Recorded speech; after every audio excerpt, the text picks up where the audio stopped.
Welcome back to Starbucks. At dumating na tayo sa ating talk back, usapang may tadyak with Papa Jack.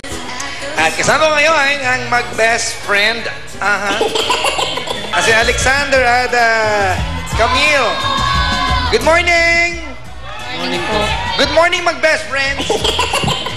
Camille, si Alex ay nandito ngayon. Kanina pa, kapiling namin siya at medyo kinakabahan. Alright? At ikaw ba, bilang ikaw yung makatuklas ng bagay-bagay na matagal nang alam ni Alex, and maybe you're the last one to know, kinakabahan ka ba? Opo, kinakabahan. Meron ka bang nakahandang desisyon kung sakaling may malaman ka ngayon? Meron po. Kung sakasakaling yung inihanda mong yan, si Alex ba ay matutuwa o hahanap na ibang best friend? Hindi ko po alam. Alright. Camille, sagutin mo to ha. Dapat mo bang pigilan kung love mo na ay matalik mong kaibigan? Ito kasi yung tanong yata ni Alex sa sarili niya. Sagutin mo nga para sa kanya. Hindi po. Hindi dapat pigilan? Opo. Hindi pipigilan? Bakit? Po, hindi naman po bawal ma-inlove sa best friend eh. Ay! Ay, anong masabi mo dun, Alex? Wala? Ayaw na. Meron na daw. Sa ating magabalik po, iiwanan ko lang sila ng Baguio para magkaroon sila ng panahon ng pag-isipan kung sure pa sila sa pinagagagawa nila ngayon. Pupuntahan ko muna yung Kambal, ha? Kambal! Grabe naman din. Kinikilig din kami dito ni MM. Pero ngayon, alamin natin kung ano naman ang opinion ng taong bayan dito. Yan. Pipila lang kayo kung saan kayo mas pabor, okay? Diba? Kung sa dapat na silang magkatuluyan o dapat bang best friends na lang. Ayan. Ready na kayo? Ano sagot niya? Pila lang. Okay, ready na? Ready na Okay, ready? Pila! Okay. Isipin mabuti, ha?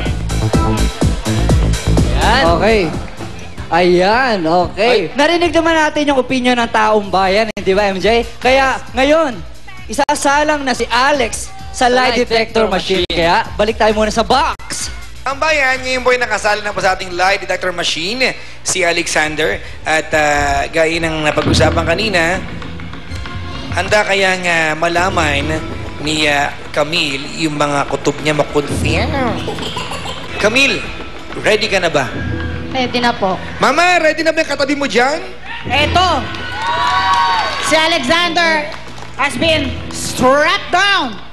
Kinapitan na siya ng mga wires na susukat ng kanyang heart rate, kung gaano kabilis ang puso niya, Naku, malang, ubilis yan, Mama. ang kanyang pulso, lahat ng mga physiological signs na magsasabi, magbibigay sa atin ng clue kung siya ay nagsasabi ng totoo o hindi. Kasama rin natin si Inspector Corpus ng Truth Verifier Systems para sabihin sa atin kung ang sinasabi ni Alexander ay pawang katotohanan o kasinungalingan. Alright. Camille, magkakataon na. Posible ka bang ma-inlove sa best friend mo? Oo o hindi? Oh. Ang sagot ni Alexander, oo. Inspector Corpus, si Alexander ba ay nagsasabi ng totoo? Oo o hindi? Totoo daw. Posibleng ma-inlove si Alexander sa best friend niya. Ang susunod kong katanungan. Kung may chance kang sabihin sa best friend mo yung nararamdaman mo, sasabihin mo ba? Oo. Hi. Oo. Ang sagot ni Alexander. Tanungin natin kay Inspector Corpus kung si Alexander ay nagsasabi ng totoo. Oo! Ang sabi niya ay oo! Camille, sino ba best friend ni Alex? Ako. Ay, nako. Alex! Abay, diretsuhin mo na yung tanong, Camille. Oo, ha? Sige na, sige na. Huwag na tayo magpaligoy-ligoy pa. Mahal mo ba yung best friend mo higit pa sa pagkakaibigan nyo? Alexander, mahal mo ba yung best friend mo? Higit sa pagiging kaibigan lang. Oo o hindi? Oo. Inspector Corpus, ang sabi ni Alex, mahal niya ang best friend niya. Nagsasabi ba ng totoo? Mama, bakit di na lang kaya pakawalan mo yung sa strap, tapos sabihin natin ng harap-harapan, ha? Mas maganda yata. Sige, kakalasin natin si ano. Naku, nakakalasin ng inspector yan. Pakikalas nga, Inspector, si Alexander dahil kailangan harapan na. Eto, nasa Starbucks ka. Napapanood tayo sa buong sambayan ng Pilipino at sa buong mundo. Ay. Ngayon mo na. Ayun na, binigyan ka na namin ng pagkakataon. Sabihin mo na. Ang nilalaman ng puso mo sa best friend mo. Siguro naman, bes, sa tagal-tagal natin magkasama. Siguro naman may kuwag na ako sa puso mo.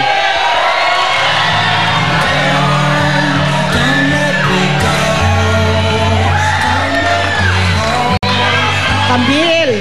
Alright, Camille, may pawang ba sa puso mo si Alex? Meron po.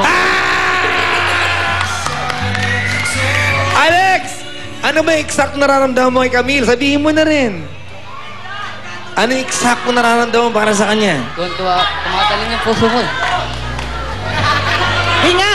Hinga ng malalim! Hinga! Sabihin mo sa kanya.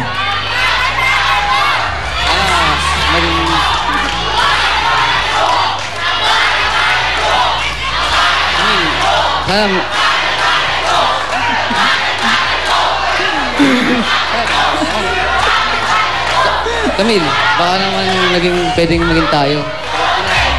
Eto na nga! Shhh! Mama, bakit nag-blush ka? Ha? Para na. Naiiyak ako! I remember my days, 20 years ago. So, ang sabi ni Alex, Camille, mahal na mahal ka raw niya. Nako. Ano naman ang masasabi mo kay Alex?